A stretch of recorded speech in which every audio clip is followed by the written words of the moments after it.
back here now on the GSMC Chip Shot Football Podcast to revisit a previous topic that we talked about, I think now weeks, maybe months ago now at this point, having to do with Micah Parsons and his teammate Malik Hooker, because before the story was that Malik Hooker had some comments that he made on, it was Keyshawn Johnson's podcast on Micah Parsons and his podcast that he does called The Edge on Bleacher Report, and just how that might affect his level of focus on the defense, on, just focusing all in on football. Everybody wants the football players, obviously, to be fully focused on football, have that be their number one priority, and it should be that way. But now you see some of these players, Micah, Draymond Green, it seems everybody has their own podcast, right?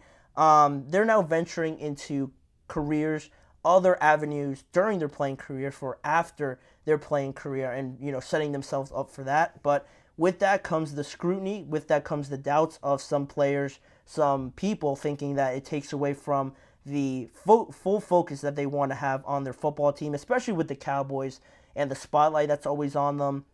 The last thing you want to do is having one of your star players not be fully invested in trying to get this Cowboys team to the standard, to the heights that everybody expects them to get to. So that was the problem before. We brought that up, what Malik Hooker said, what Micah Parsons, sort of responded to that on Twitter, which was later deleted. But recently, just last week, Malik Hooker and Mike McCarthy talked about it again, and they said that there was no issue between Malik and Micah Parsons, so that was great. I don't know why they brought it up again, but a good response by both of them, right? But Micah was also asked about it, and he didn't really keep it short and sweet. He had a pretty extended quote that he brought up about the whole situation that I thought was, pretty telling on where his thoughts were at, on where he was thinking about where this whole situation has gone with Malik Hooker and himself, obviously. He said, "I know what I do in my free time, so make sure you're hopping on The Edge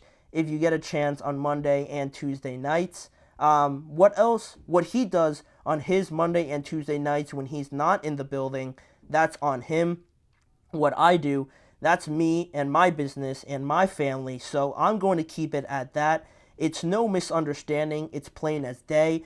What it was, it is what it is. Everything was said. Everything was said.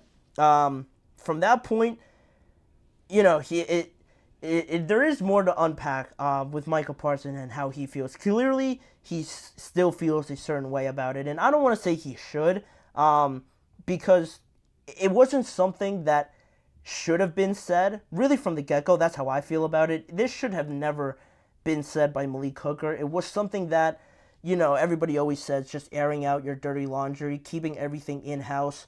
It was so unnecessary at that point in time, and Malik Hooker sort of defended himself on his comments. He said that he meant no harm by them, that it was sort of all overblown, but yes and no, because it was overblown, but at the same time, it should have never been said. And the fact that it was said and the fact that Micah responded to it, you kind of had to know that this could have been a possibility. At worst case scenario, that Micah responds, he's upset about it, and now this becomes a whole public thing when really it could have just been kept as a conversation between yourself and Micah Parsons. If you really feel that strongly about it, why not go to Micah? Why not go to Micah first and try to settle the whole thing between him and yourself, not just say it to somebody else, but say it on a public platform and have Micah find out about it that way.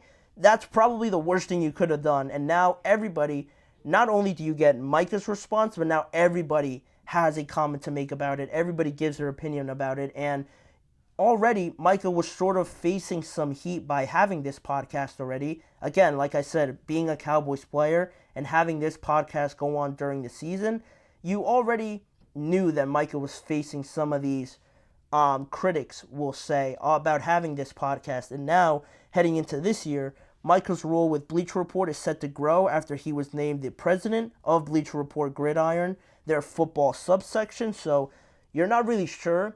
I don't have too much clarity on if that means that Micah's going to have more things to do. That's the That's the guess, that's the prediction, that he has this promotion, so he's probably going to have more responsibilities. So you can have some doubts about it then. But if you're Malik Hooker, it's not like you didn't know. People were already commenting on Micah and his podcast already. So to say this at a time, especially at a time where in the offseason where nothing is really going on, you really have to dig to find stories to talk about. You just threw it up there, a perfect layup, a perfect lob for anybody to take it and run with it, dunk on Micah Parsons with what you had to say. So really unnecessary from the get-go, and Micah clearly still feels a certain way about it.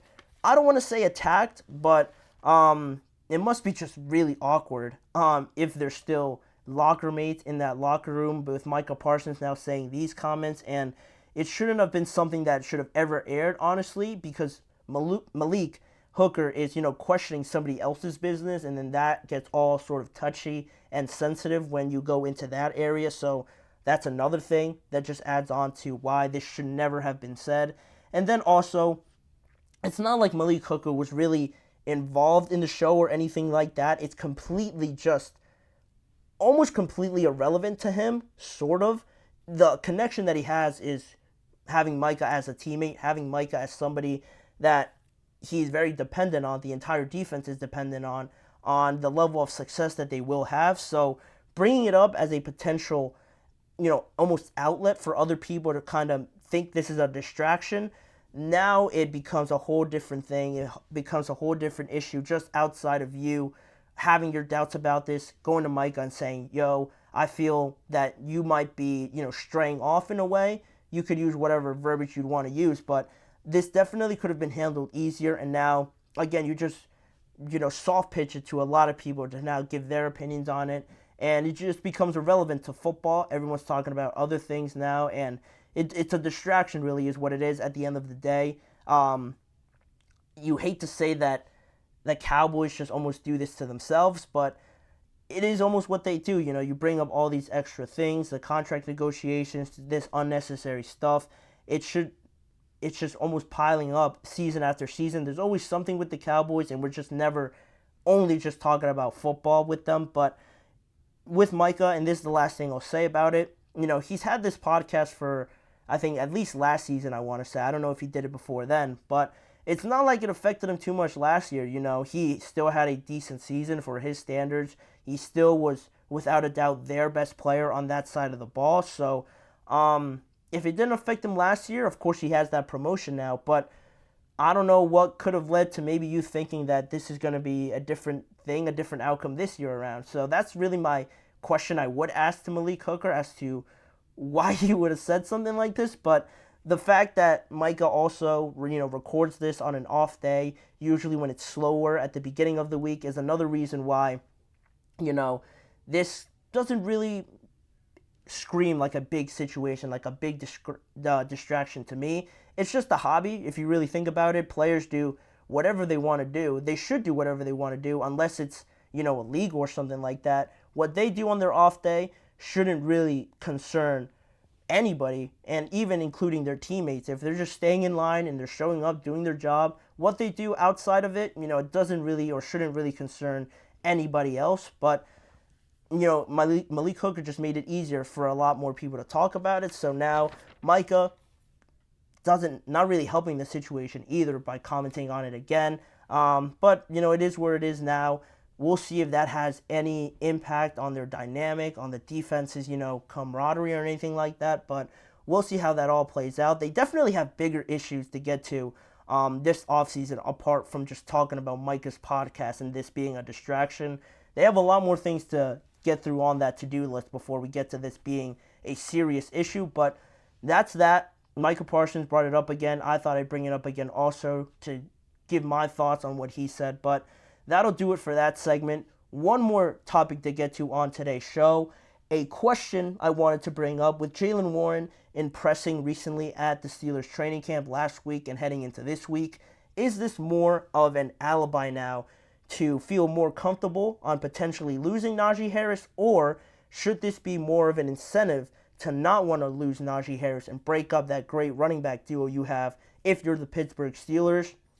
What Mike Tomlin said on Jaylen Warren and just overall how this, impacts the Steelers and how they've built up their team. I thought it was something to bring up based on how Jaylen Warren's performing. So we're going to get to dissecting all of that in just a few seconds. We'll be right back.